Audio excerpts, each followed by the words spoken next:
Ya, Assalamualaikum warahmatullahi wabarakatuh. Selamat pagi Tribuners, bertemu kembali di salah satu program The Best dari Tribun Timur, Jiwa Sulsel Gian Awi. Program ini saya akan bercerita kembali bahwa program ini bercerita tentang seni, budaya, kuliner, wisata, dan hal-hal menarik seputar Sulawesi Selatan dan jiwa-jiwa kita yang punya jiwa Sulsel. Karena setiap dari kita punya jiwa, dan jiwa kita adalah jiwa apa, Wi? Jiwa Sulsel. Assalamualaikum warahmatullahi wabarakatuh. Tribuners, apa kabar ya bagi Tribuners? Sehat-sehat kita. Walaupun cuaca hujan begini Tribuners, kita harus tetap semangat tuh.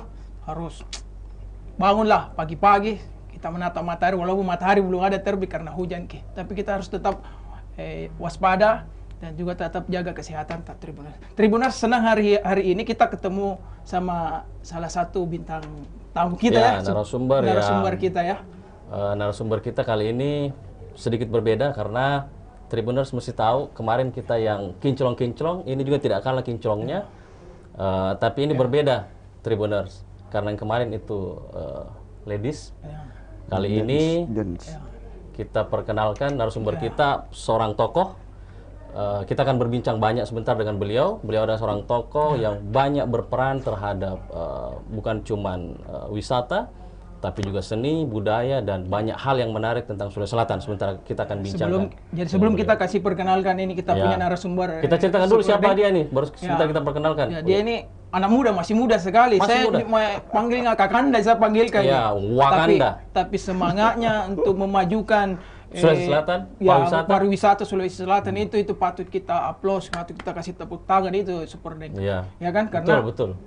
Kita butuh anak muda yang mau ambil bagian jadi garda terdepan untuk melestarikan budaya kita, pariwisata kita untuk bisa dikenal di lokal dan bahkan di internasional juga. Betul. Kayaknya penasaran nih Tribuners. Biar kami penasaran. Kita mau kasih penasaran saja dulu dia. Penasaran kita Tribuners. Jangan kita dulu buka kita mau dia penasaran satu jam 2 jam kita penasaran dulu. Kita kasih lihat nih bagusnya seperti supaya Tribuners begitu juga kita perkenalkan kami. Ya, jadi narasumber kita pagi ini adalah Haji Andri Suryana Arif Bulu, Ketua Badan Promosi Pariwisata Sulawesi Selatan. Kasih tepuk tangan dulu, tepuk tangan dulu. Ketua BPPD Sulawesi Selatan. Nah, kita akan cerita banyak sama beliau sebentar. Kita bisa buka masker. Boleh. Selamat datang, Kakanda. Dian Denawi, Tribuners. Assalamualaikum warahmatullahi wabarakatuh. Kabar tak bagaimana? Alhamdulillah sehat. Meskipun hujan-hujan, tapi kita tetap jaga kesehatan. Alhamdulillah. Toh kinclong juga Tribuners toh. Tidak kalah sakit. Saya bilang ini emang semua narasumbernya jiwa Sulsel ini yang bukan sekedar tokoh tapi juga punya aura-aura. Dan tentunya juga semangatnya itu yang harus kita apresiasi ya. Tribuners. Jadi semangat, auranya, kinclongannya, cakepnya, cantik. Apa yang harus kita mulai dari mana ini? Kita mau tanya di mana apanya dulu. Kita tanya kabarnya dulu. Kabarnya bagaimana Kakanda? Kabar aktivitas saat ini? Alhamdulillah baik. Aktivitas saat ini kita tetap jalan bagaimana membagikan pariwisata Sulawesi Selatan. Pariwisata. Ini tahun baru, tahun yang penuh tantangan. Kita melewati masa yang agak sulit 2 tahun terakhir. Mudah-mudahan tahun ini kita bagikan semua aspek termasuk pariwisata. Insya Allah. Mantap. Baru sedikit itu Tribuners toh. Baru sedikit dia bilang itu. Sebentar kita banyak bicara ini sama beliau ini. Kita banyak mau gali tentang pertama tentang dirinya, kedua tentang kerjaannya, ketiga tentang sebentar ada juga yang menarik tentang yang ini menarik sebentar MotoGP Mandalika. Apa yang bisa kita benefit apa dari MotoGP itu yang bisa berdampak terhadap pariwisata Sulsel nanti. Kita karena Kakanda kita ini dia mempromosikan pariwisata Sulsel ya. Di MotoGP Mandalika deh. Iya, pindah. Itu kita simpan sebentar di segmen terakhir biar Tribuners ngikutin, ambil dulu kopita, ambil teh, saraba, kita minum-minum dulu sambil nonton ini perbincangan. Karena sayang nanti kalau kita lewatkan. Toh? Oke, kita kupas dulu sebentar ini Apa mau sedikit. dikupas? Kita kupas dulu kulit-kulit jadi Kakandai ya toh. Biar nantinya Tribuners juga tidak kupas penasaran nih. Ya, supaya Tribuners tahu siapa Kakandai Ya, juga ini. iya, Jadi betul. pembicara pada hari ini ya. Betul, kita perkenalkan Ya, dulu mungkin perkenalkan. aktivitas saat ini Pak Andri, apa menjabat apa-apa saja dan seperti Ya. apa keseharian yang Tribuners harus tahu ini tentang kita. Ya. Silakan. Terima kasih Dinda Jian, Dinda Awi. Tribuners, selamat pagi, salam sejahtera kita semua. Mudah-mudahan semua jaga kesehatan. Sekarang kita lagi musim hujan yang sangat deras. Sampai hari ini atau sampai besok, pengumuman dari BMKG, hujan yang sangat deras dan memang sudah terbukti beberapa genangan terjadi di Kota Makassar. Mari kita jaga kesehatan. Siap. Jadi selama ini saya aktif di dunia usaha. Usaha. Ya, sempat menjadi Ketua Umum HIPMI Sulawesi Selatan Periode tahun berapa itu? periode tahun 2003-2007. 2003. Ya. Kemudian aktif di Kadin Sulsel, sekarang Wakil Ketua Umum Kadin Wah. Sulsel. Ya, ya. Kemudian juga masih sebagai Ketua Umum Himpunan Pengusaha Pribumi Indonesia. Sekarang ini masih juga. Masih menjabat. Ya. Ya. Kemudian juga aktif di Apindo sebagai Wakil Ketua Umum. Jadi hampir aktivitas saya keseharian Mobile terus. di dunia usaha. Dunia usaha. Tribuners. Ada. Tapi kan Kakandai ini kan Iya. Pak Andri ini saya dengar kan kita ada grupnya juga nih Kakak Om Andri ini ada grupnya Tribuners Om Andri. Dia tahu ada biasa teman-teman nongkrongnya kalau lagi tidak ada kegiatan buat santai-santai kan dia. Dia ngopi-ngopi. Siapa apa namanya anunya Banyak nama? sekali. Jadi ini himpunan-himpunan semua. Iya, himpunan. Dinda Jian, Iya. Dinda Awi, ya. Karena saya aktif berhimpun, sehingga teman-teman kalau sudah selesai beraktivitas dari pagi sampai sore, Iya, sore-sore kita bikin juga grup sendiri, Iya, himpunan iya, juga. Berarti ada himpunannya lagi, dari himpunan menuju himpunan lagi ini Tribuners. Himpunan Iya, itu iya. namanya hipnotis. Wih, hipnotis. Saya baru dengar itu. Apa itu kepanjangannya Tribuners? Ada Jadi kepanjangannya. bukan menghipnotis seperti Deddy Corbuzier, Woi. seperti siapa itu? Master Limbat. Ya, Iya. Master Limbat. Romi Rafael. Sama Dianto itu siapa itu? Itu ada juga. Bukan seperti itu. Ya. Memang singkatannya, namanya hipnotis. Tapi ini Singkatan ini. ada singkatan. Jadi apa singkatannya? Ini supaya seru-seruan saya kita Iya. setelah penat satu harian, maka kita sore-sore kita berhipnotis ria. Iya. Iya. Jadi berhipnotis ria ini namanya himpunan pengusaha. Tetap pengusaha juga. Tetap ada. Ya. Karena saya HIPMI, HIPI, HIHI banyak sekali. Iya. Kita bikin juga hipnotis. Ya. Nah, himpunan pengusaha nongkrong. Kan sudah Oh, sore. pengusaha nongkrong. Berarti dia nongkrong kerjanya ini Tribuners. Iya, nongkrong. Nongkrong. Kalau sore-sore ya sampai Iya. maghrib lah. Iya. Sekaligus kalau penat-penat pergi refleksi. Iya. Terapis. Nah, jadi luar biasa ini. Hipnotis. Iya, iya. Luar biasa Tribuners ini. Santai-santai kan? Betul. Santai-santai. Jadi- Mesti begitu karena banyak pengusaha karena itu biasanya terlalu serius. Kita Ya. juga kadang ngobrol agak takut juga karena biasanya serius sekali Ki. Tapi sama Kanda ya ini agak beda jadi Ya, ada santai. Betul, jadi atmosfer yang dibangun mungkin karena itu Kita kan organisasi itu tadi yang kita kan seharian ini sudah pusing sekali. Betul. Penat sekali. Jadi kalau sore-sore ya kadang-kadang ide-ide terus saran, masukan kita bisa terima dari keadaan lagi rileks. Iya. Jadi harus diimbangi. Iya. Ini pun saya agak kurang berhipnotis ini karena suara sudah habis. Woi, mau tes vokal sebentar ini Andri nih, mau tes vokal. Jadi Kakak Date ini memang banyak dia anunya kegiatannya di luar. Iya. Dia sebagai seorang pengusaha dia juga banyak organisasi-organisasi yang dia ikuti. Kita Jadi, ulik dulu ya. usahanya ini ke Andri nih. Kita mau tahu ini usaha-usaha apa aja, dia bergerak di bidang apa-apa aja ini. Biar Tribuners tahu juga. Mungkin bisa cerita-cerita sedikit usaha-usaha saya ini. Bisa. Silakan. Jadi kalau di dunia usaha hampir semua sudah saya lakoni. Oh, Ya kan saya berusaha itu mulai umur 18 tahun. Sudah berusaha. Itu didikan orang tua mungkin begitu. Bukan. Oh, Saya mandiri. otodidak. Otodidak. Orang tua saya PNS semuanya. Pegawai. Tidak pernah mengajarkan saya bagaimana berbisnis. Jadi saya otodidak mulai dari umur 18 sampai sekarang. Usahanya macam-macam. Pokoknya al-mugadah. Al-Mugada. Apa lu mau? Apa lu Gue mau, ada. gua ada. Iya. Oh. Palu Gada. Palu Gada. Palu Gada sekarang. Palu tapi saya, mau? Gue ada. Ada ya. Kalau saya kan Palu Gada, Palu cari gue ada. ya, ini ya. al-mugadah. Palu Gada. Apa lu mau, gua ada. Jadi saya mulai dari kontraktor, pengadaan, pernah bisnis TV juga. Saya pernah dirikan Makassar TV. Saya pionirnya itu waktu Iya. tahun 2000. Itu masih ada sampai sekarang? Masih ada, tapi udah kolaborasi dengan Kompas TV. Nah, itu Kompas TV itu asalnya Makassar TV.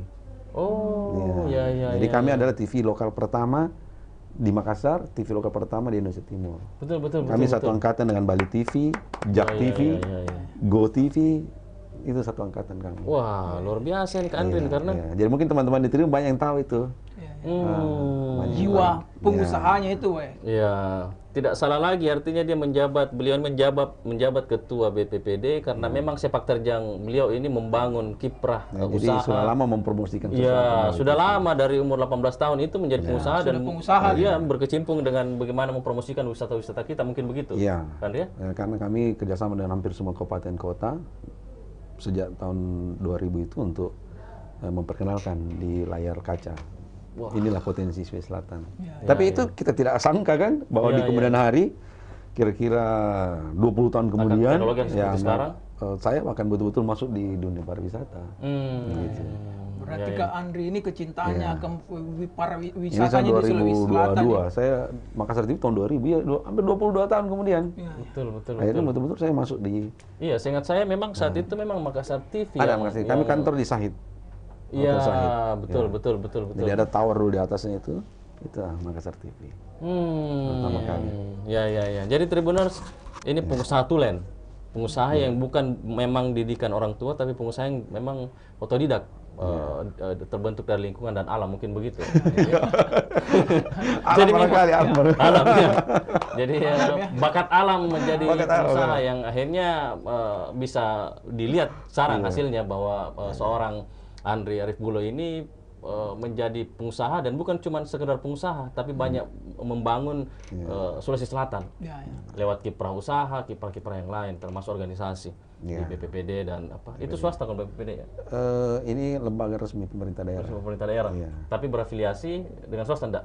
Tidak, sama sekali. Sebentar kita bicara juga tentang itu sebelum. Ya, kita yang ringan-ringan dulu ini. Usaha dulu. Usaha dan sejarah kehidupan dulu. Nah, sekarang masuk ke kehidupan pribadi nih. Itu yang bahaya. Hati-hati ya. Saya hati-hati mempertanyakan segala sesuatu. Bisa diam sebentar. Istilah di silent. Karena ini kan live Kika kan. Live. Kemarin saya kan sempat juga kita ngobrol-ngobrol kan bicara masalah kehidupan ini. Nah, maksud saya mute gitu loh. Nanti kita unmute lagi kalau sudah selesai. Udah bisa. Masalah ya, pas tadi ngerti. Apalagi yang jadi ada istri yang nonton kan. Ada masalah. Dan dia begini pantasan kalau pagi-pagi semangat sekali kamu pergi. Giliran disuruh pegang sana. Kira bisa di mute. Kan biasa kalau kita zoom ada mute. Itu mute dulu. Nah, apa mute dia? Mute. Bukan mood. Oh, mute. Oh, beda ternyata. Apalagi emut, tapi jadi itu hati-hati di rumah gitu ya. Ini permainan kelas tinggi. Ada mood, ada emut. Beda lagi tuh. Permainannya ini high end ini permainan kelas tinggi. Karena kemarin saya habis kami bicara begini di garasi tidur. Masalah. Mungkin Bapak tidak bisa bedakan antara mute dan emut. Iya. Ini harus kita banyak mesti dibikinkan lagi program khusus kayaknya kalau untuk itu kan.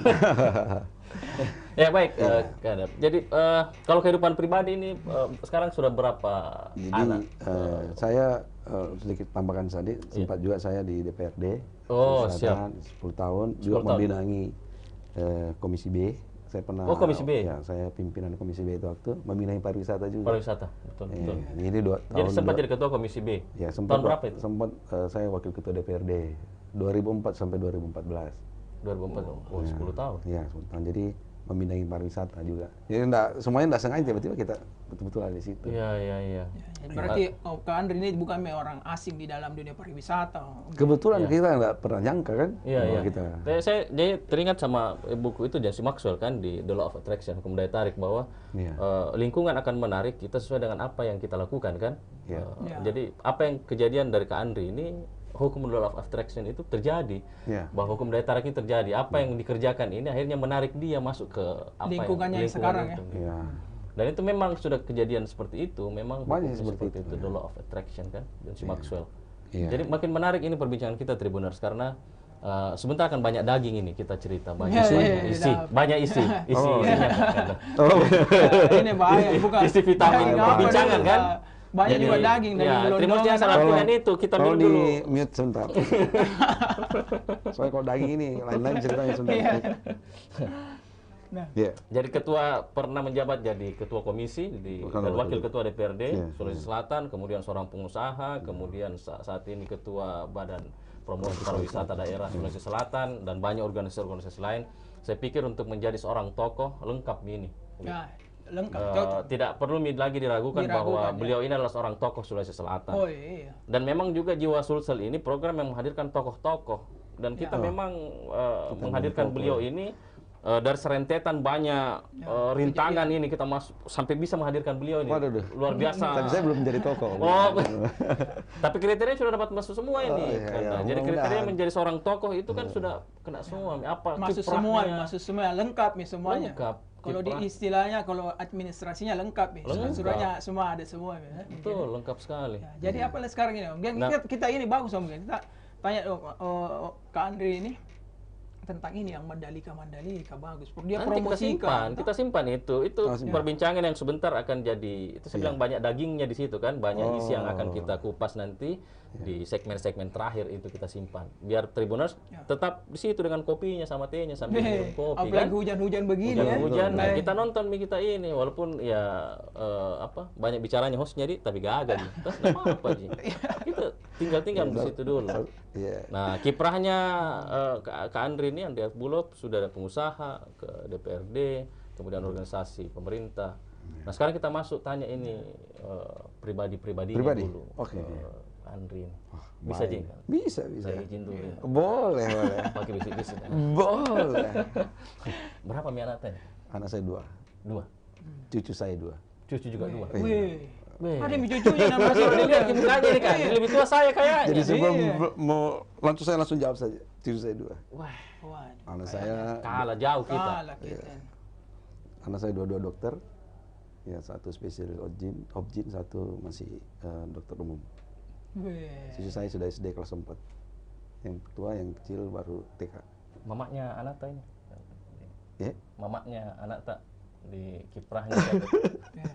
Mamanya Mamanya anak saya agak halus sekali nih. Mamanya anak-anak masuk. Iya, mamanya anak tak kan? Nantilah dilihat sini lah. Iya. Iya. Iya. Ini agak rawat saya. Iya. Saya kemarin juga ditanya, Andri. Iya.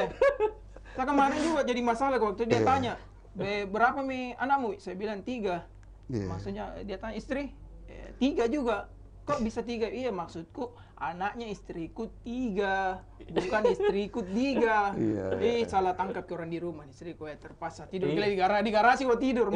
Salah saya. Tapi ini kita serius tapi santai gitu. Santai. Artinya apa-apa yang kita bincangin ini tidak serta-merta semuanya menjadi konsumsi 100%. Jadi apa yang kita bincangkan dagingnya dimakan. Daging lagi berapa daging terus kok. Ini hati-hati ini daging. Bahaya, hati-hati ini Coba aja itu kata daging mungkin ya. Isi bahaya. aja vitaminnya kita ambil, kita makan. Selebihnya dibuang. Oke? Tadi itu ada cucunya 2 Andri ini. Padahal mukanya kalau kita lihat ini kayak lebih tua di sana. Kalau kita jalan ini bertiga nih di mall. Iya. Orang kira masih saudara semua Ya, kira-kira begitu lah. Kira-kira kita kakaknya, terus kita kakaknya, kakak kedua mungkin saya paling bungsu. Kira-kira begitu. Jadi selain beliau ini tokoh, Tribuners sepak terjangnya sudah berhasil mendidik anak-anaknya menjadi dokter. Bahkan sekarang sudah juga ada cucu. Saya pikir semua kriteria menjadi seorang leadership kepemimpinan ada pada beliau. Saya pikir beliau tidak salah menjadi ketua BPPD yang sebentar kita akan ulas juga mengenai BPD ini. Seperti apa kiprahnya baik di daerah kita Sulawesi Selatan maupun kiprah secara nasional dan internasional. Sebelum itu kita jeda dulu break karena mungkin pemirsa juga tegang karena tadi terlalu banyak mungkin perkataan daging atau apa segala macam vitamin. Orang ada kuahnya, ya, daging ada semua, kuahnya, daging semua, ada parunya apa kan biasanya agak nyangkut-nyangkut di lidah kan. Kita jeda dulu pemirsa sambil mau yang lewat ini. Kita masuk ke segmen berikut.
Ya, pemirsa, bersama Jiwa Sulsel Gian Awi kembali di program kita dengan tema banyak bicara tentang Mandalika sebentar, pemirsa Tribuners. Kenapa Mandalika? Karena banyak hal yang wisata kita akan kita promosi di sana nantinya di event MotoGP Mandalika, Nusa Tenggara Barat.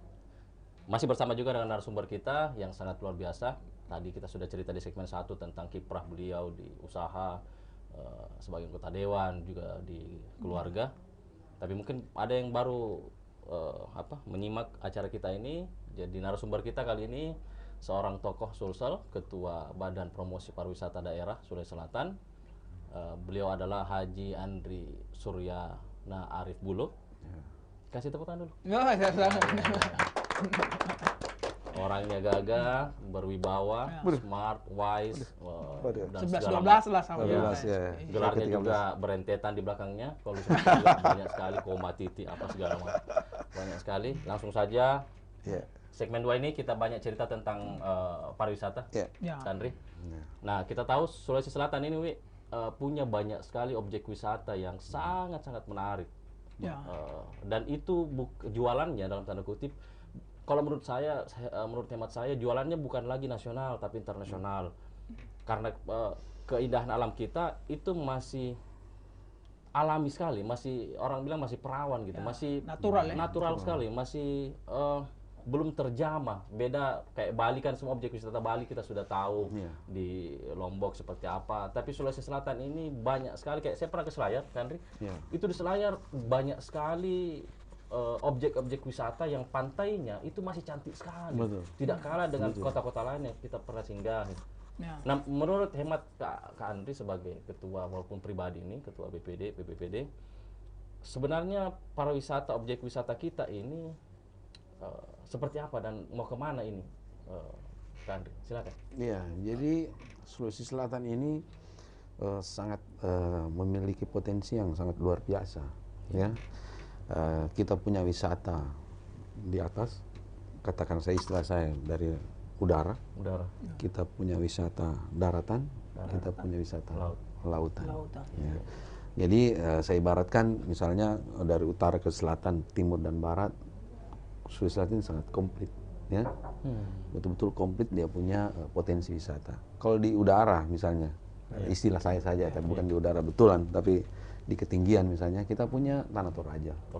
Tanah Toraja Utara. Kita punya Malino. Ya.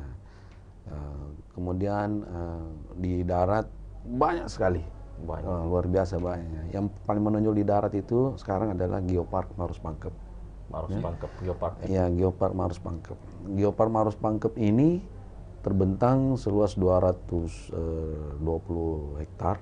220 hektar. Ya, ini gugusan kars terbesar kedua di dunia setelah yang ada di Shanghai di Cina.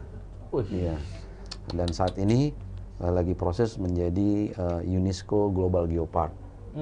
Jadi kita usulkan ke dunia menjadi warisan budaya dunia. Ada di Marus Pangkep. Kalau itu bisa terjadi tahun ini, karena asesornya akan datang bulan Februari, mungkin keputusannya bulan Juni, maka Sulawesi Selatan menjadi potensi wisata dunia. Iya. Sudah masuk dalam kalender UNESCO yang wajib dikunjungi. Kemudian kalau lautan banyak sekali. Kita punya Pangkep dengan spermonde-nya yang luar biasa, kurang lebih 70-20 kalau tidak salah, ya. Kemudian ya sangat terkenal mulai dari Bulukumba, Bira, sampai dengan Kepulauan Selayar. Tadi disebutkan Selayar, yang kita kenal hanya Takabonerate. Ternyata ada 10 destinasi baru di sana yang masih betul-betul perawan. Saya suka kata kuncinya tadi, Tribuners. Artinya belum disentuh dengan berbagai macam katakanlah turis yang dari mana-mana gitu kan. Masih betul-betul alami sekali, masih betul-betul pure, itu sangat cantik sekali. Dan rencana memang dalam beberapa waktu ke depan kami di Badan Promosi Pariwisata Daerah Sulawesi Selatan ini mencoba mengklaster destinasi wisata yang ada di Sulawesi Selatan. Klaster pertama adalah klaster yang saya sebutkan tadi, itu klaster Geopark Marus Pangkep. Dia dinyatakan Geopark Marus Pangkep, tapi ini terbentang mulai dari Makassar, Marus Pangkep, sampai baru. Jadi semacam kayak mapping begitu. Iya, jadi dibikinkan, jadi kita gitu bikin klasternya. Hmm. Klaster. Jadi Geopark Marus Pangkep. Di sini terlalu banyak macam-macam, mulai dari di situ dalamnya ada Bantimurung. Kalau di Makassar mulai dari Fort Rotendam, Benteng ya. Benteng Sombopu. Benteng Sombopu ini hanya satu yang biasa kita dengar, yang di dekat Parantambang ini. Tapi di sisi-sisi itu ternyata ada 7 benteng yang lain gitu. Sampai ke Balak Lompoa di Kabupaten Goa. Oh begitu kan? Iya, Itu berdekatan. berdekatan. Meskipun sudah banyak yang runtuh, tapi kan di luar negeri, di Turki, di mana-mana semua itu kan runtuhan aja. Iya, sama aja dijadikan objek wisata. Ini juga kita coba angkat karena kerajaan yang terkenal di dunia atau di Nusantara itu kan hanya Majapahit dan Kerajaan Goa. Kenapa terkenal Goa? Karena Balak Lompoa sebagai pusat, katakanlah istana pada saat itu, ini dikelilingi oleh 7 benteng yang luar biasa kuatnya, sehingga diibaratkan kerajaan Goa ini menjadi salah satu kerajaan terbesar Nusantara pada saat itu. Terbukti memang dikelilingi oleh benteng. Fort Rotterdam, benteng Sombopu dan 6 lagi benteng ke sana sampai di Balak Lompoa. Nah, ini satu klaster. Nah, di Maros ada Bantimurung. Kita bergeser sedikit ada leang-leang, kemudian ada rambang-rambang. Ya, kemudian di sana terdiri banyak, ada 1000 lebih fauna yang mungkin kita tidak pernah lihat, banyak sekali di sana ya. Ya katakanlah banyak kupu-kupu, ada monyet, ada elang putih dan sebagainya, banyak sekali di sana. Jadi ini potensi wisata yang kami coba klaster. Klaster kedua adalah klaster Ajata Pareng. Ajata Pareng ini terdiri dari Endrekang, ya, Toraja Utara, masuklah sekitar Lurai dan sebagainya. Ini sudah sangat terkenal sekali. Toraja Utara, Ajata Pareng, di Endrekang ada Gunung Nona. Kita biasa lihat foto-fotonya itu yang mirip sesuatu dan lain hal. Itu satu objek wisata juga. Toraja dan Toraja Utara kita sudah sangat familiar. Itu klaster kedua. Klaster ketiga saya di BPD coba mengklaster menjadi Bone Sopeng Wajo. Ya, sana ada Danau Tempe, ya, ada tenun di sana, gitu ya, tenun Wajo, Sutra dan sebagainya. Di Bone ada Gua Mampu. Gua Mampu ini adalah gua yang ya, mungkin ada storytelling yang mungkin bisa ceritakan nanti. Balak Lompoa yang habis terbakar kayaknya di sana. Balak Lompoa di sana, di Bone. Sekarang saya kondisinya itu 3 tahun lalu kalau nggak salah dia terbakar, kemudian dibangun lagi. Nah ini kita coba Gua Mampu ini adalah gua yang ada storytellingnya, yang kita masuk ke dalam nggak bisa keluar lagi. Di daerah mana itu? Jadi batu di dalam, di daerah dekat Matampuan. Saya belum pernah ke sana, tapi coba kita mengklaster dari video-video yang. Berarti BPPD mengklaster semua destinasi wisata kita ini sehingga menjadi jelas bahwa objek wisata ini map-nya. Orang luar bisa langsung melihat itu. Ada travel pattern atau rute paket wisata yang jelas. Kalau selama ini kan kita misalnya mau ke Toraja, 8 jam ini. Ngapain lagi di jalan? Sebenarnya banyak yang bisa disegani sebelum sampai ke sana. Di antaranya kan ada Makassar, ada Maros, ada Pangkep, ada baru sampai Toraja. Nah, ini dia. Begitu pula kalau kita ke arah selatan. Misalnya mau ke klaster terakhir saya ini adalah Bulukumba, Bira, Bantaeng, Jeneponto. Nah, ini satu klaster tersendiri yang bisa kita angkat bersama-sama karena untuk ke Bira itu kan sama jaraknya dengan mau ke Toraja. 6 jam juga baru sampai ke sana. Apalagi mau ke Selayar, tambah 2 jam lain naik kapal. Ya, jadi istilahnya travel pattern yang kami bikin ini memudahkan para wisatawan untuk mengunjungi daerah wisata yang ada di selatan tanpa seperti di Bali lah. Bali ini meskipun jauh-jauh tapi dia satu klaster. Betul.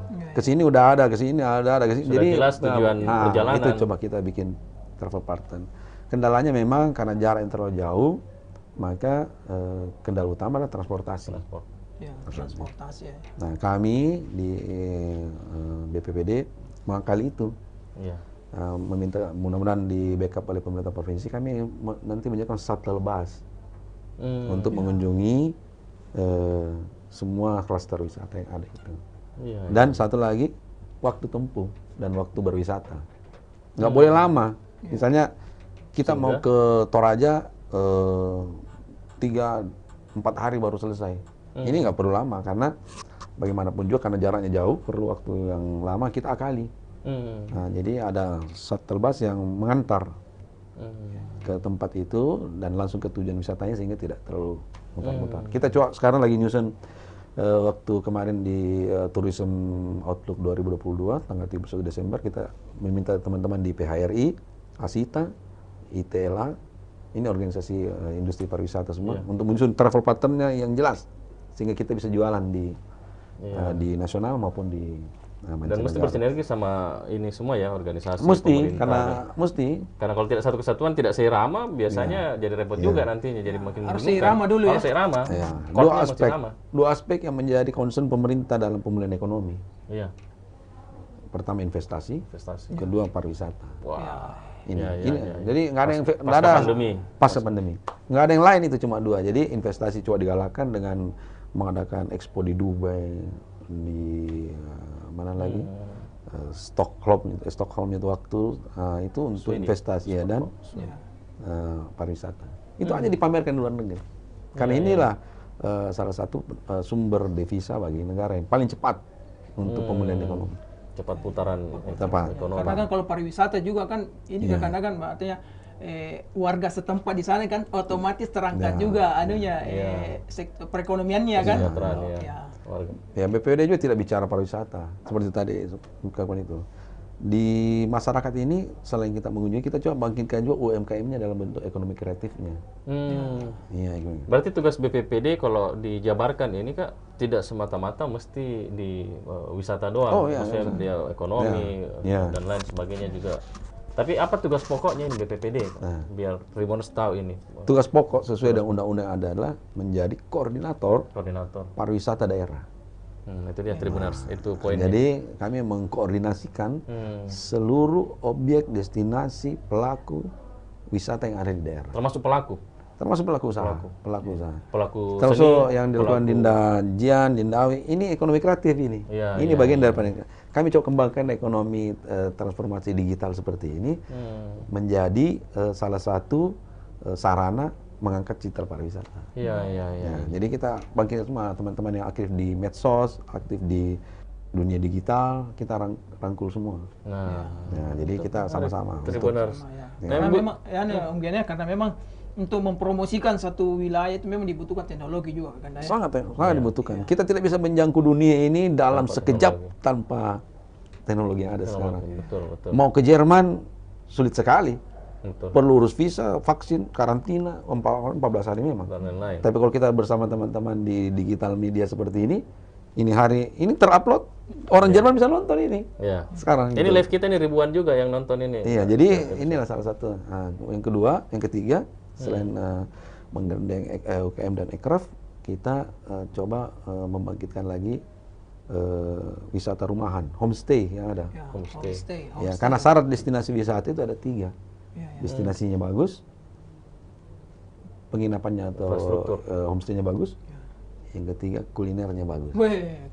Belum kita bicara kuliner lagi sebentar. Ini 3 ini. Syarat untuk satu destinasi wisata. Tambah syarat keempat, tapi yang tadi yang saya sebutkan aircraft, merchandise mesti ada. Merchandising. Percuma kita ke Toraja tapi pulang cuma bawa cerita di otak saja, tapi tidak bawa oleh-oleh. Orang tidak percaya. Karena oleh-oleh ini bisa bawa barangkali juga. Dinda Jian sama Awi dari mana? Dari Toraja. Barangkali foto studio itu bos. Iya betul. Tidak ada. Kalau ada merchandise-nya di bawah. Dan itu bisa bangkitkan juga UMKM-nya di sana kalau jualan itu kan.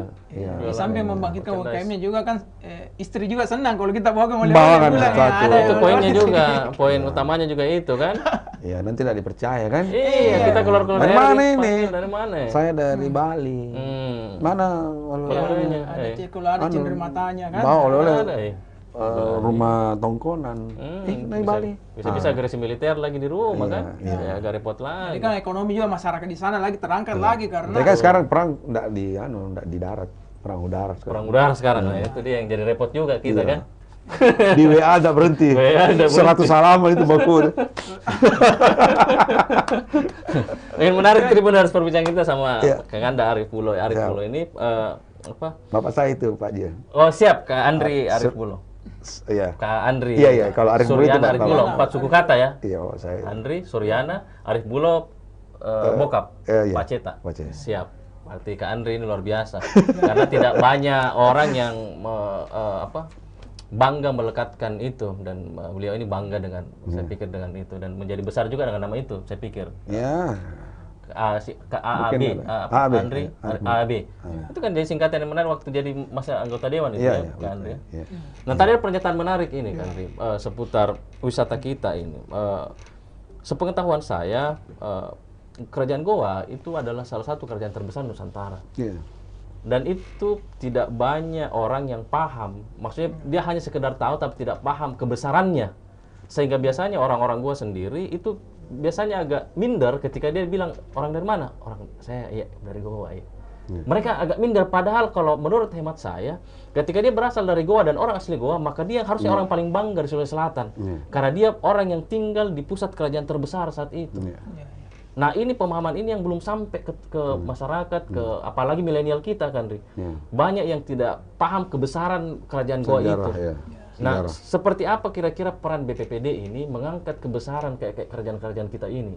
Apakah menyentuh sisi itu juga kan? Iya, jadi tugas kami adalah menciptakan destinasi wisata baru. Itu salah satu tugas kami. Ya. Jadi kalau di Indonesia terkenal dengan ada 5 destinasi wisata super prioritas, itu di Danau Toba, Borobudur, Mandalika, Labuan Bajo, dan Likupang. Kita tidak masuk di situ, di 5 itu ya? Tidak masuk. Belum masuk ya? Karena syarat 3 tadi itu. Syarat 3 tadi yang betul-betul harus disiapkan betul. Tapi potensi kita potensi kita sudah masuk prioritas. Tanah Toraja sudah masuk prioritas. Nah, untuk menuju ke super prioritas sebenarnya agak syarat-syaratnya itu memang belum terlalu paten ya. Hanya penilaian-penilaian tersendiri. Tapi Sulawesi Selatan punya potensi untuk menuju super prioritas. Super prioritas. Jadi kami mencoba karena otomatis seperti Bali pun tidak masuk super prioritas. Karena udah masuk wisata kelas dunia. Saya mungkin beranggapan karena Toraja dulu adalah wisata terbaik kedua setelah Bali, mungkin dianggap Tanah Toraja ini sudah masuk wisata kelas dunia. Jadi untuk membangkitkan untuk menjadi super prioritas yang baru, kami coba mencari destinasi-destinasi wisata baru. Termasuk katakanlah di Goa, kerajaan-kerajaan Goa ya. Karena storytelling yang terkenal di luar negeri dan sebagainya itu Puri, kerajaan Inggris, kerajaan Prancis dan sebagainya itu dari storytelling. Betul. Nah, kita coba gali storytelling yang ada, ternyata memang di Kabupaten Goa ini merupakan satu sumber sejarah yang sangat luar biasa. Ya. Betul. Mungkin belum ada yang tahu bahwa dari literatur-literatur yang kami dapatkan ini, Benteng Somba Opu ini yang katakanlah ada isunya mengatakan bahwa Benteng Somba Opu ini ada lorong yang sampai ke tembus. Malino itu. Betul. Itu kemungkinan besar, mungkin ada jalur ke sana. Masa, gitu. Tapi betul, tidak mungkin lewat tanah. Tapi mungkin dia menyisiri itu, tapi tetap ada tembus ke gua-gua yang ada kalau kita sebelum sampai ke Malino. Itu coba kita kasih literaturnya. Kemudian yang berikutnya adalah kami kebetulan baru mensurvei di Jeneponto juga kemarin itu. Jeneponto ini terkenal dengan angin. Terkenal dengan kekurangan air. Ya, terkenal dengan ganja Jeneponto ini. Ganja ini kan jarang, Pak. Oh, itulah saya tadi agak heran. Dan tiba-tiba pakai ganja yang aneh ya. bukan. Ini ganja ini jarang. Jarang. Makanan kuda. Kalau itu sudah memang jadi khas juga memang jadi Jeneponto kan. curiga dulu berdua. Iya, makanya kaget tadi tiba-tiba ada ganja. Nah, ini ini kita langsung disorot sama BNN gitu. Ada ganja. Ternyata ini Gantala jarang, Tribuners. Singkatan dari Gantala jarang. Makanan kuda, sop kuda. Sop Sop daging kuda. Daging kuda. Jadi talak jarang itu sop daging kuda, Tribuners. Siapa tahu ada yang bukan orang Sulawesi Selatan. Talak jarang. Jadi itu juga salah satu objek kita coba kuliner di Sulawesi Selatan. Ya, artinya kita masukkan dalam satu paket wisata untuk mengunjungi Sulawesi Selatan. Kan coto, sop saudara, konro, terus coto, sop saudara, konro. Talak jarang ini bisa diangkat juga. Bisa juga. Cuma rasanya memang tidak ada familiar. Efek sampingnya sedikit, efek depannya banyak. Itu poinnya, Wi. Gitu. Pokoknya mau lari kira-kira seperti itu, kira-kira. Mau kan banyak efek samping ditakuti. Betul. Jadi kita karena saya mungkin dari Jeneponto, saya kurangi efek samping. Perbanyak efek depan. Wah, itu mbak. Ini poinnya Tribuners. Kira-kira gitu. Ini perlu ada segmen khusus untuk efek depan. Kira-kira seperti itu. Siap. Menarik ini jadi- perbincangan kita ini. jadi Dan- selanjutnya Menarik sedikit. bukan cuma sekedar menarik, Iya. harus kita coba itu. Iya, berarti masih kita ditraktir nanti ini sama Kakak Andri di atas, kita coba itu Gantala Jarang. Kita mungkin bisa nanti podcast di sana. Boleh, Di nanti Jiwo di tempat Sulsel saya di sana. saja. Kan? Ya. Selanjutnya sedikit tadi. Siap. Ya. Di Goa ini kita sementara mengembangkan para layang. Para layang. Ya, para layang itu sekitar dekat bilik-bilik situ. Itu kita coba bikin para layang termasuk di Ponto. Kan ini objek wisata yang akan menjadi ikon nasional nanti. Para layang. Ya, para layang. Sulawesi Selatan terkenal dengan angin. Kenapa terkenal dengan angin? Buktinya dua. Ya. Listrik Tenaga Bayu ada di Sidrap, Tenaga Bayu ada di Jeneponto. Yang kincir angin. Ya, kincir. angin Iya. ini. Jadi ini jadi kita coba memanfaatkan potensi angin yang ada di Sulawesi Selatan. Iya. Itu dimanfaatkan oleh wisata dan olahraga sport tourism ya namanya para layang. Nah, kita kembangkan di Jeneponto, kita kembangkan di Goa. Iya. Nah, inilah coba destinasi wisata baru yang coba kita kembangkan. Di Jeneponto juga kami akan selenggarakan kite surfing. Jadi layar yang biasa kita lihat itu. Iya. Kita coba kembangkan di sana. Di Jeneponto itu. Di Jeneponto. Jadi tugas Badan Promosi memang mencoba menciptakan event-event pariwisata yang sifatnya reguler, berputar setiap tahun. Iya. Itu. Menarik ini, Tribuners. Makin menarik dan makin seru ini perbincangan karena tadi sudah budaya, kuliner. Nah, sekarang saya menyentuh sisi seni lagi nih dari BPPD dan Kak Andri Ariful. Sulawesi Selatan ini juga terkenal dengan kesenian kita, khususnya kayak seni gendang, Iya. kemudian seni teater, Lagaligo, yang pementasannya bahkan sudah sampai ke luar negeri. Nah, sejauh mana pariwisata dan BPPD ini mendorong itu, Kak? Iya. Bagus sekali pertanyaannya. Jadi saya dilantik tanggal 23 November 2021 kemarin. 2021 kemarin. Jadi saya sudah roadshow selama 1 bulan kurang lebih di bulan Desember itu menggali potensi tempat kita berpromosi budaya pariwisata Sulawesi Selatan di luar Makassar. Iya. Ya. Jadi salah satu yang akan kami lakukan terobosan adalah melakukan itu tadi, pagelaran seni dan budaya di stasiun MRT di Jakarta.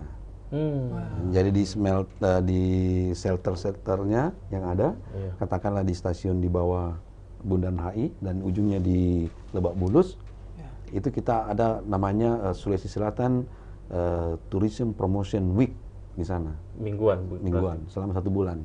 Mungkin di sekitar sebelum puasa atau setelah Lebaran. Jadi itu mentas di situ. Mentas. Dia mentas. Iya, jadi dan kemungkinan juga di dalam kereta yang sementara berjalan, kita mungkin ada fashion show pakaian adat Sulawesi Selatan di situ. Jadi kami coba tawarkan ke kabupaten kota yang ada di Sulawesi Selatan ini, manfaatkanlah 1 bulan ini. Katakanlah hari Minggu Toraja, hari Rabunya Makassar, hari Sabtunya kembali lagi Bulukumba gitu. Termasuk musik-musiknya, Gandra Mulonya kalau ada, Kecapinya kalau ada, Sindrinya kalau ada di stasiun. Jadi kami sudah tarik tempat-tempat untuk mencoba memproses Sulawesi Selatan. Dan saya kira dengan MRT yang ada ini, MRT ini 15.000 orang sehari memakai. Lalu lalang di situ. Jadi mungkin ada backdrop Sulsel di situ. Hari ini katakanlah Makassar. Tampil dan sindirinya di situ. Kadang-kadang mungkin kalau ada tamu yang terkenal melewati itu ada Anggaru di situ. Kita coba tampilkan semua potensi wisata selatan seni kita di Jakarta di stasiun MRT di mana banyak orang berlalu lalang. Betul. Dan kami sudah melakukan perjanjian. Mudah-mudahan ini bisa berjalan dan mungkin dalam waktu dekat akhir bulan ini saya akan bersama-sama Direktur Utama MRT menghadap Pak Gubernur. Jadi sarana untuk teman-teman yang aktif di bidang kesenian, khususnya kesenian daerah, kita tampilkan di situ. Jadi dia promosikan ke Jakarta. Iya, tari-tarian, mau jadi PPP Karimak, atau tarikan Rambulo, atau tari 4 etnis, itu boleh silahkan di situ. Kita ada pekan budaya selama sebulan di MRT.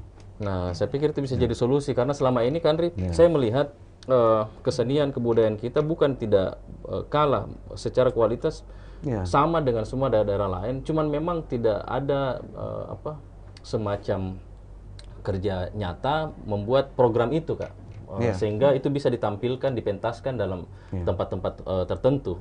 Saya mengingat di Bali itu Iwayan Balawan, salah satu gitaris terkenal di Indonesia. Itu kan setiap tahun main ke luar negeri, ke Swedia, kemana tapi main dengan gamelan. Jadi itu bagian dari mempromosikan wisata Bali Daerahnya, di tiap tahun ke luar negeri, ke Australia yang terdekat dari Bali kan, kemudian ke Swedia, ke mana-mana. Nah, peran aktif pemerintah di sana terhadap kesenian itu sudah saling terikat, Kak, sehingga semua program yang berjalan itu memang mendukung itu semua, saling mendorong. Nah, itu yang saya pikir belum terlalu berjalan mungkin, Kak, ya, kita di Sulawesi Selatan. Karena secara potensi kita memiliki semuanya. Betul. Tapi tinggal bagaimana mengikat ini menjadi sebuah packing ya. Packing ini menjadi sebuah kesatuan. Travel pattern namanya. Menjadi produk yang betul-betul nilai jualnya tinggi. Sehingga semua seni, budaya, kuliner kita bisa jadi kesatuan yang didorong ke depan. Seperti kata Andri tadi, maju ke depan. Maju ke depan. Efek depan. Itu yang menarik. Saja kalau lari mundur lagi. Kalau lari mundur. Jadi kan juga di Sulawesi Selatan ini organisasi kan ada banyak juga. Kebetulan saya juga sekretaris DPD Papri Sulsel, itu Persatuan Artis Penyanyi Pencipta Lagu dan Pemusik Republik Indonesia. Toko. Tapi dia lebih banyak ke toko kelontong. Toko kelontong saja kalau saya. Jadi, nah itu juga peran bagian dari afiliasi pemerintah, nggak? Di Papri itu kalau di seni kan ada Parvi untuk film, Persatuan Artis Film. Kemudian kalau untuk musisi dan penyanyi namanya Papri. Jadi dua organisasi besar di Indonesia ini itu berperan aktif juga sebenarnya mendorong daerah maupun pariwisata di Indonesia. Nah, saya pikir ke depan juga mungkin bisa banyak sinergi dengan itu ke depan, organisasi dan lain-lain. Karena kita kadang memang entahkah memang karena tabiat kita biasanya kita berjalan sendiri-sendiri, solo karir, Ki. Orang-orang kita ini. Jadi kalau kita bersatu, kita bisa maju ke depan. Iya, jadi memang tugas kami kan berkoordinasi. Betul. Koordinasi untuk meningkatkan potensi. Jadi hampir semua stakeholder yang berkecimpung di dunia wisata, dunia seni, budaya, kami coba ajak untuk kolaborasi. Bagaimana mengangkat kembali potensi wisata Sulawesi Selatan. Karena kemarin saya agak sedikit terenyuh ketika di Lombok kemarin. Gubernur Pemda mengatakan sana bertanya gitu, apa Sulawesi Selatan yang bisa dikembangkan di wisatanya? Itu gubernurnya tuh kan bertanya. Iya, bertanya. Kira-kira, jadi kan ini saya kira, wah ini berarti selama ini tidak tidak ekspos keluar, tidak sampai gitu. Kenapa mesti Bali saja yang ada di sana? Kenapa mesti Danau Toba? Kenapa mesti kebetulan kami ini Mandalika gitu. Nah, kenapa Sulawesi Selatan tidak terekspos? Ya oke lah, nanti tugas Pak Gubernur menunjuk saya untuk melakukan sesuatu untuk mengangkat kembali. Luar biasa ini.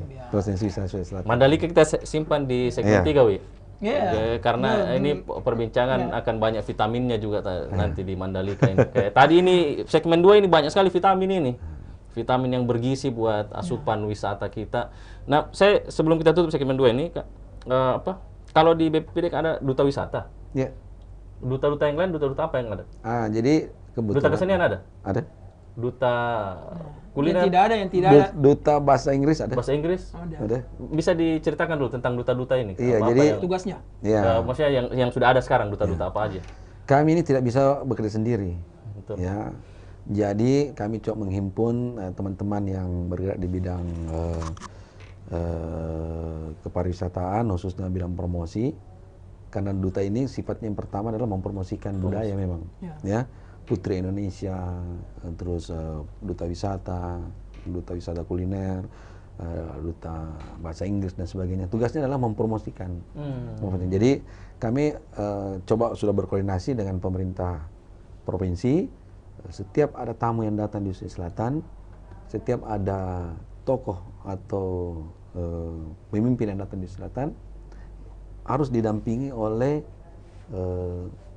salah satu duta wisata atau Putri Indonesia atau apapun yang mendampingi beliau jadi guide untuk menyampaikan bahwa Sulawesi Selatan ini seperti ini gitu. Dia menjadi tourism information center secara live. Karena kita rencana memang di bandara ada tourism information center, tapi lebih bagus baik itu yang transit maupun apa dia ada di situ. Pak, Sulawesi Selatan ada begini Pak, gitu.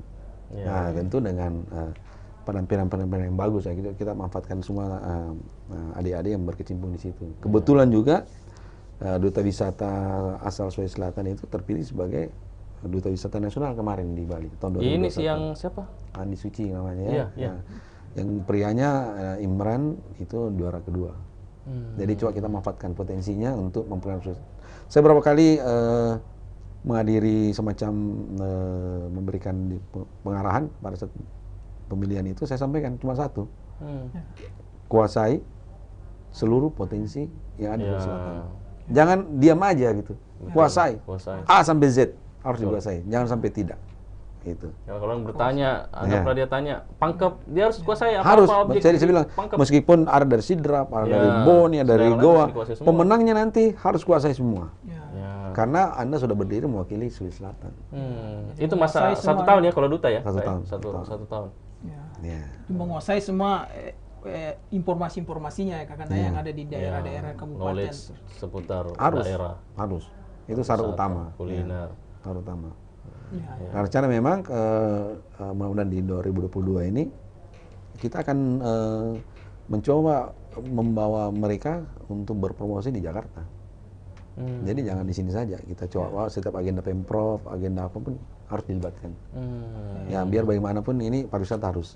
Nah, betul. Berarti BPPD mesti juga libatkan kita berdua. Kita di luar ekonomi kreatif. Kita selalu promosikan ekonomi kreatif. Betul, jiwa Sulsel kita kan. Ini jiwa Sulsel ini, ekraf ini. Betul. Jadi Kak Andri mesti nanti sering-sering ajak. Pasti. Oke, pemirsa, kita jeda iklan di segmen 2. Di segmen 3 kita bicara tentang Mandalika dan wisata Sulsel yang akan dipromosikan di sana. Siap. Ya.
Ya, pemirsa Tribuners, masih bersama kita Gian Awi di program Jiwa Sulsel. Setiap dari kita punya jiwa dan jiwa kita dari jiwa Sulsel. Masih bersama narasumber yang sangat-sangat smart, wise dan seorang tokoh Sulsel, Ketua BPPD Badan Promosi Pariwisata Daerah, Bapak Haji Andri Arifulo. Masih sehat di segmen 3, Kak Andri? Sehat. Nah, di segmen 3 ini kita akan bicara tentang promosi pariwisata Sulawesi Selatan di MotoGP Mandalika. Nah, ini menarik sekali, pemirsa, karena Sulsel mendapat tempat khusus di MotoGP Mandalika 2022. Itu bulan Maret, kalau nggak salah ya? Maret 18. Bisa diceritakan, Kak? Seperti apa proses dan bagaimana Sulsel kiprah nanti di MotoGP Mandalika? Oh ya, terima kasih Dinda Gian Awi. Jadi begini, awalnya ini adalah pengalaman ketika pelaksanaan WSBK. WSBK ini World Superbike. Ya, kemarin tanggal bulan November itu. WSBK Superbike ini dilaksanakan di sirkuit Mandalika dengan jumlah penonton atau pengunjung yang datang itu 25.000 orang. Ya, 25.000 orang. Dengan kondisi 25.000 orang, maka di waktu yang sama, di hari yang sama, maka kondisi Lombok waktu itu pertama hotelnya tidak cukup, kedua rumah makannya tidak cukup, penginapan homestay-nya juga tidak cukup. Jadi dia meluber sampai ke Mataram, meluber sampai ke Kupang, Nusa Tenggara Timur, meluber sampai ke Bali dengan 25.000 penonton. Ini penonton dari lokal atau di luar? Ada sebagian dari luar, sebagian besar masih Indonesia. Karena mungkin pandemi. Superbike. Ya, Superbike. Nah, pagelaran MotoGP ini adalah pagelaran MotoGP seri kedua. Yang pertama di Qatar, baru yang kedua di Mandalika. Jadi masih panas-panasnya balapan. Masih baru gitu. Orang pembalap-pembalap lagi cari. Berarti seri kedua di Indonesia? Di Indonesia. Di Mandalika. Karena dia masih panas-panasnya, maka prediksi yang pengunjung yang datang ke Lombok pada waktu dan hari yang sama itu 150.000 orang. 6 kali lipat daripada Superbike. Bisa kita bayangkan bersama, kotanya Lombok ini penduduknya kurang lebih cuma 400.000 orang, didatangi sekitar 150.000 orang. Kira-kira bagaimana? Mau tinggal di mana di sana? Mau tinggal di mana? Mau makan apa? Naik mobil apa? Nah, pasti melubernya lebih jauh lagi. Mungkin Mataram, Kupang, mungkin sampai Maumere misalnya. Di sini sampai ke Labuan Bajo, sampai ke Bali, sampai ke Surabaya. Mungkin seperti itu. Di luar daripada nama-nama daerah yang saya sebut tadi ini, terdekat berikutnya adalah Sulawesi Selatan. Tidak ada daerah lain yang jaraknya kalau naik pesawat itu 1,5 jam dari Lombok ke Makassar. Ke Surabaya 1,5 jam sama, ke Bali 1,5 jam juga sama. Makassar Lombok sama 1,5 jam. Iya, jadi timbullah pemikiran kami untuk memanfaatkan luberan pengunjung ini untuk berkunjung juga ke Sulawesi Selatan. Target kami sekitar 3.000 saja atau 4.000 karena terkait dengan transportasi. Ini akan mengunjungi Sulawesi Selatan dalam rangka menonton Superbike, menonton MotoGP yang ada di Mandalika. Ya, jadi dengan potensi seperti itu, maka kami di BPD berpikir, kenapa peluang ini tidak ditangkap untuk mengangkat Sulawesi Selatan? Paling pertama adalah kita kedatangan turis ke Sulawesi Selatan. Potensi kedatangan turis sampai 3.000 orang lah katakanlah minimal. Ya, dari seluruh Indonesia misalnya 80% sisanya dari luar negeri. 3.000 orang menghabiskan satu orang 10 juta saja di sini, itu sudah 30 miliar dalam waktu 2 atau 3 hari. Ini pemasukan potensi yang sangat luar biasa dan tentu membangkitkan semangat teman-teman yang punya hotel, punya transportasi di sini, punya rumah makan di sini. Ini bisa kecipratan lah dari apa yang ada di Mandalika itu. Kendalanya mulai muncul pelan-pelan. Kendalanya mulai muncul pelan-pelan. Pertama tentu kesiapan kita dalam rangka menyambut turis yang ada. Saya ceritakan tadi, maka kendala pertama adalah ngapain ke Sulawesi Selatan gitu. Apa yang mereka dapat di sini. Nah, jadi kami sudah rapat semua dengan pimpinan provinsi dan seluruh pentahelix stakeholder yang ada, bahwa harus kita buat travel pattern terkait dengan Mandalika. Yang tadi di segmen awal kita ceritakan. Jadi kami sudah buat, karena kunjungannya cuma 2-3 hari di sini, karena tujuan utama mereka adalah ke Mandalika bukan ke Makassar. Jadi lamanya di sana. Ya, tapi sebelumnya dan sesudahnya 2-3 hari ada di Sulawesi Selatan. Manfaatkan waktu jeda itu buat promosi kita di sini. Supaya dia bisa berkesan tinggal di. Ya, kalau di Bali sesak, Surabaya kejauhan gitu. Jadi kita coba. Jadi sudah ada beberapa paket wisata yang kami buat dan kami coba tawarkan nanti ke medsos dan seluruh organisasi pariwisata, Asita, PHRI, bahwa ada paket wisata di selatan. Jadi kami coba tawarkan di sini di tadi Geopark Maros Pangkep sampai ke Toraja. Ke Toraja kami siapkan flight ke Toraja. 2-3 hari baru. Jadi pas mau balapan baru berangkat ke Mandalika. Kendala pertama apa? Jadi itu kami sudah coba buat sekarang. Mungkin sudah selesai, kami akan rapat besok. Yang tadi klaster bikin itu. Kendala kedua adalah transportasi ke Lombok. Ke Lombok. Ya. Dari Makassar. Dari Makassar ke Lombok. Lombok. Ya. Karena ngapain? Kalau mau ke Lombok sebenarnya Tansi Makassar jauh banget gitu. Jauh sekali. Saya coba kemarin waktu tanda tangan MOU di Lombok itu, dari Makassar ke Lombok itu minimal dia 6 jam. 6 jam ya? Iya, dari Makassar ke Surabaya dulu 1,5 jam, transit di Surabaya 2 jam, 1,5 jam ke Lombok. Ini kurang lebih 6 jam. 6 jam. Baru sampai di tujuan. Kendala berikutnya adalah pesawat ke Surabaya atau ke Lombok, itu startnya jam 3:30 subuh. Kita harus tidak tidur memang. Atau bangun jam 2 baru ke bandara. Agak repot. Jadi solusinya adalah kita coba direct flight. Membuat direct flight dari Makassar ke Lombok. Dari Makassar ke Lombok. Dan itu progresnya sudah sampai? Sekarang kami sudah negosiasi dengan beberapa airlines untuk membicarakan itu. Ya, jadi itu yang kedua. Kalau ini terjadi, maka jarak Makassar Lombok cuma 1,5 jam. Lebih hemat. Lebih hemat. Yang ketiga adalah penginapan di Makassar. Di Lomboknya nanti. Di Lombok. Karena bagaimanapun mereka hanya mau menonton balapan. Jadi kami juga sudah kerjasama dengan pemerintah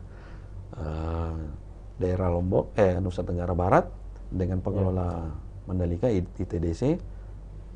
Di sana itu kami mencoba membuat seperti cerita tadi, rumah-rumah yang ada itu menjadi homestay dengan standar CHSE, cleanliness, healthy, safety, environment, sustainability. Jadi dia bersih, sehat, kemudian aman dan ramah lingkungan. Jadi kita coba seperti itu. Jadi kita bikin rumah-rumah yang ada di sana itu disulap menjadi homestay. Itu rumah warga di sana? Rumah warga. Jadi jadi semua yang ada itu kita coba bikin. Jadi ini kerjasama dengan ITDC. Jadi untuk kendala sekarang kalau orang booking hotel sudah sama sekali sudah. Dari ketika ini progresnya sudah sampai sejauh mana ini Kak? Dari 3 progres poin-poin tadi itu. Kayak penerbangan, terus ini yang homestay. Kan mengingat bulan 3, kalau nggak salah bulan 3 ya? Bulan 3 ini. Ini rumahnya. Ini warung-warung yang begini dirubah jadi penginapan semua ini. Iya. Bisa dikasih lihat ke. Jadi kita bikin seperti ini. Rumahnya ya. Nah, rumah kita. Sementara dibangun oleh pemerintah. Ada 5.000 rumah kalau nggak salah. Itu rumah warga itu? Rumah warga di Lombok. Untuk mengakali. Di Lombok. Meskipun kami dengan kita di sini. Kami bekerjasama juga dengan hotel-hotel yang. Terus makanya kalau seumpama rumah warga dipakai, terus warganya nanti tinggal di mana kalau seumpama dipakai? Tetap di situ. Oh, di situ. Namanya homestay. Ini rumah. Tinggal. Pelayan hotel, siapkan makanan, kebersihan. Yang punya rumah. Kita seolah-olah nginap di hotel. Jadi kita homestay. Jadi pendapatannya nanti di mereka. Oh ya, warga sana ya. Ya, kan memang termasuk juga dengan hotel-hotel. Jadi ada beberapa travel paket perjalanan dibuat nginap di hotel, nginap di homestay dan sebagainya. Berarti poinnya kalau saya tangkap ini kan, bagaimana memanfaatkan peluang jeda itu yang mereka stay di sini di Sulawesi Selatan, di Makassar, untuk mempromosikan pariwisata kita seefektif efisien mungkin. Nah, itu masuk ke situ. Ini baru teknis tadi. Jadi kita coba atasi semua kendala teknis. Kendala dulu, kalau insya Allah ini bisa beres dalam minggu ini, bisa berjalan dengan lancar, ya maka tujuan utama kami kenapa mau kerjasama adalah mempromosikan Sulawesi Selatan di MotoGP.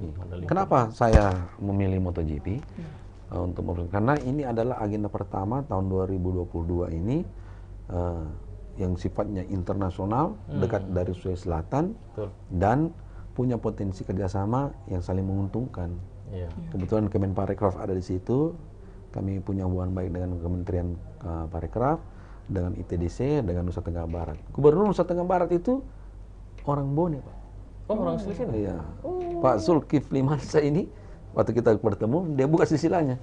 Saya orang Bone, jadi saya sangat mendukung. Ini rahasia-rahasia pariwisata yang susah kita dapat. Dia punya jiwa Sulsel juga kalau jiwa begitu. Sulsel juga. Gubernurnya saya punya jiwa Sulsel. Jadi secara emosional kami nyambung langsung. Oleh karena itu semangat ini akhirnya terbangun bersama-sama. Kami memilih Mandalika. Nah, ketika memilih Mandalika, yang pertama, ngapain di Mandalika Sulawesi Selatan? Jadi dalam MOU yang kami lakukan adalah kami punya space di sana.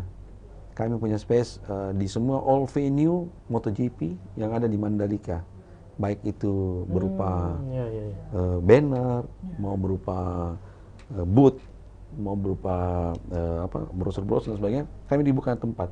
Bukan saja di Mandalika, tapi di semua kantor ITDC. Baik di Denpasar, kan ITDC ini kantor pusatnya di Nusa Dua, Bali. Peluang besar sekali buat promosi. Nah, kita bisa pasang banner semua di situ. Kantor pusat ada di Jakarta. Kalau ada Mandalika memasang banner promosi MotoGP di Jakarta, kami akan ikut di sampingnya. Jadi secara tidak langsung kami mendompleng program MotoGP ini untuk mempromosikan Sulawesi Selatan. Kami akan punya di sana TIC, Tourism Information Center di sirkuit. Di dalam sirkuit itu? Dalam sirkuit. Kemudian kami lagi mencoba melobi di dalam sirkuit ada billboard Sulawesi Selatan. Billboard. Di akses masuk ada billboard dari kerjasama dengan pemerintah daerah seperti jalan-jalan ini ada billboard Sulawesi Selatan semua. Terus isi konten itu semua apa isinya? Isi destinasi wisata. Destinasi wisata. Iya. Kami akan memasang destinasi wisata yang ada di sana. Kami coba tawarkan ke beberapa kabupaten kota untuk memasang destinasi wisata ini. Semuanya wisata yang ada di Iya, ada beberapa titik yang kami diberikan ruang untuk masang itu. Sebenarnya ngapain jauh-jauh amat gitu ke sana gitu. Jangan lupa Pak, yang datang ini tadi saya cerita 150.000 orang. Dan dari berbagai negara. Yang berikutnya adalah ada 200 juta orang yang menonton MotoGP ini secara live di TV. Betul. Dia akan putar itu sepintas pasti ada Sulawesi Selatan. 200 juta orang yang nonton. Luar biasa. Tidak ada tempat promosi yang paling efektif terdekat selain betul. Yang Mandalika ya. Saya pikir keputusan tepat itu, Kak Andri. MotoGP ini dikonsumsi oleh semua kalangan. Bahkan anak saya itu yang anak kecil itu kan kalau MotoGP bahkan dia ingatin kami diseleksi. Apakah di sini ada fanbase MotoGP? Jadi mereka sempat datang sini. Selain Pak, kalau ada MotoGP di Makassar itu, hampir semua orang nonton. Ya, hampir semua orang nonton. Secara langsung. Dulu ada F1 sempat naik down, tapi setelah F1 turun, MotoGP yang. Jadi kami punya fanbase banyak sekali. Saya lagi berupaya, mudah-mudahan bisa, mudah-mudahan masih tanda tanya besar. Salah satu ridernya bisa naik motor di Makassar. Ya, ditemani saya sudah bersama dengan. Amin. Biar rider tidak terkenal, jangan Marquez, jangan Pedrosa, tidak perlu lah. Kalau perlu Rossi yang sudah pensiun pun, jangan Makassar. Nanti didampingi sama Tapi ini agak panjang karena mesti izin timnya kan. Takut dia jatuh, cedera, tapi mudah-mudahan saya lagi coba. Kami sudah koordinasi dengan Ikatan Motor Besar Indonesia. Apakah dia membonceng atau dia bawa motor, nanti kita. Berarti itu dia ke Sulawesi Selatan? Saya pinginnya seperti itu, lagi kita coba. Mudah-mudahan sempat. Biar pembalap uji cobanya, kan ada uji coba nanti tanggal 11-12 Februari. Jadi pramusim. Ya, menarik sekali ini Tribuners. Jadi saya ini bahkan di luar ekspektasi saya kan, Andri. Jadi kita promosi sana, Mandalika promosi di Sulawesi Selatan. Ini jeli dilihat peluang. Ada peluang. Pak Gubernur akan pasang billboard nanti kalau di jalan naik motor di sirkuit Mandalika. Go to Mandalika Mari. Ini visi Tribuners, ini visi dan tidak semua orang punya visi yang kebetulan aja kita lagi ide. Cemerlang beliau ini. Ini namanya visi, tidak semua orang punya visi kayak begini.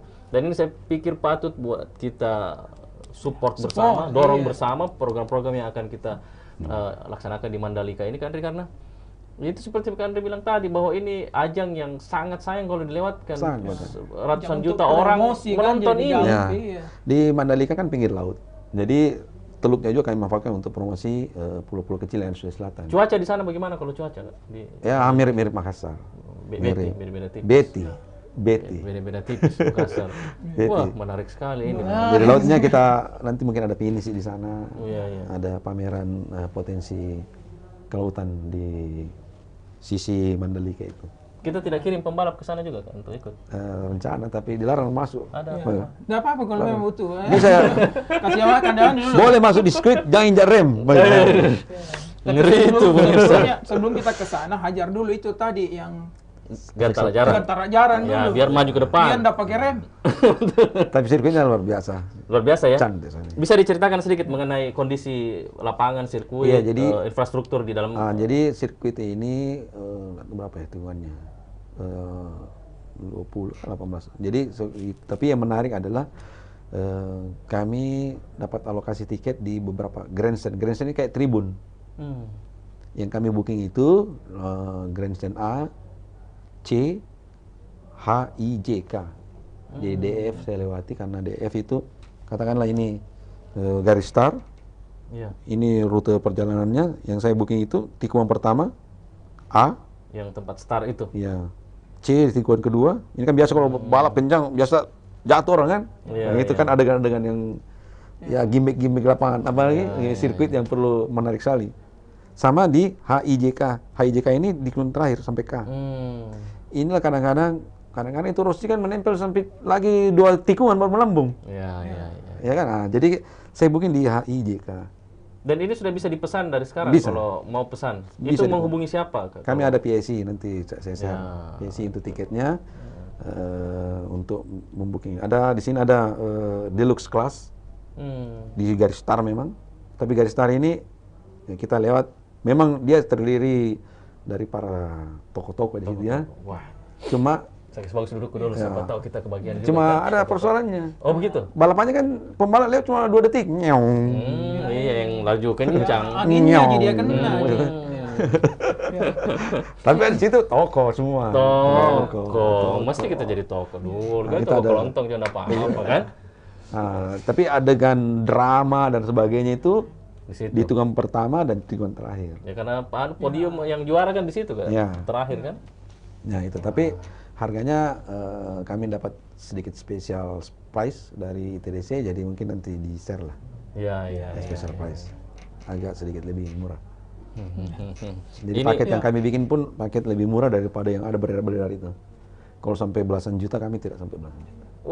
Jadi lebih murah lewat Sulawesi Selatan nonton ke sana. Oh begitu kayak. Jadi kalau orang-orang luar datang sana kayak orang Jakarta, orang provinsi lain mau hotel sekarang sana ini misalnya harga 500.000 1 juta sudah jual 2,5 juta 4 juta gitu. Di sini kan cuma berapa? Paling 750.000 di sini 500.000. Tapi ini prioritasnya tidak mesti orang di luar. Di luar Sulawesi Selatan, biar orang Sulawesi Selatan bisa pesan juga. Nah ini Tribuners bisa langsung nanti pesan biar nanti bisa kebagian. Lebih murah. Lebih murah, paketnya lebih murah daripada beli yang langsung Mandalika. Betul, daripada berenang-berenang kan bagus pesan di sini. Tapi kapan itu mulai itu bisa dipesan? Januari. Pesan sudah bisa sekarang karena sistem pesannya itu seperti kita pesan tiket. Cuma ada syaratnya yang kebetulan di sini. Pertama dia di atas 12 tahun. Yang kedua sudah 2 kali vaksin. 2 kali vaksin. Ya. Ketiga ber-KTP atau paspor buat dari luar negeri. Kalau luar negeri ada syaratnya lagi karena mesti karantina. Ini agak repot. Nah, jadi kalau bisa yang luar negeri kita, tapi tiket saya mayoritas untuk regional saja, Indonesia saja. Indonesia. Iya. Karena karantina itu yang berat. Mereka nggak mau lama-lama 14 hari di Makassar, nggak mau dia. Betul. Ya, jadi yang sudah di karantina di Jakarta atau di mana yang kita tawarkan. Iya. Jadi diisi nanti syaratnya itu tadi 3, sudah vaksin 2 kali, umur 12 tahun, punya KTP, nanti diisi formnya seperti beli tiket, ada kode booking.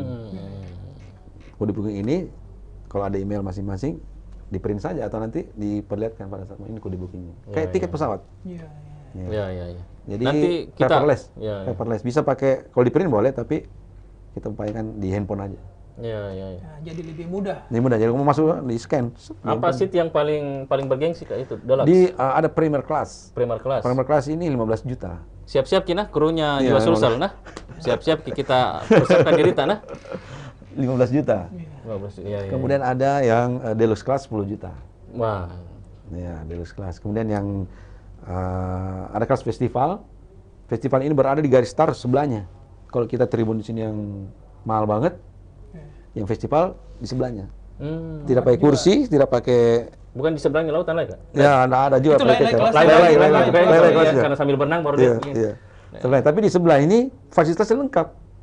Di sana ada kafe, ada makanan, ada tempat duduk-duduk. Oh. Di sebelahnya. Yang kelas festival. Tapi tidak punya tempat duduk.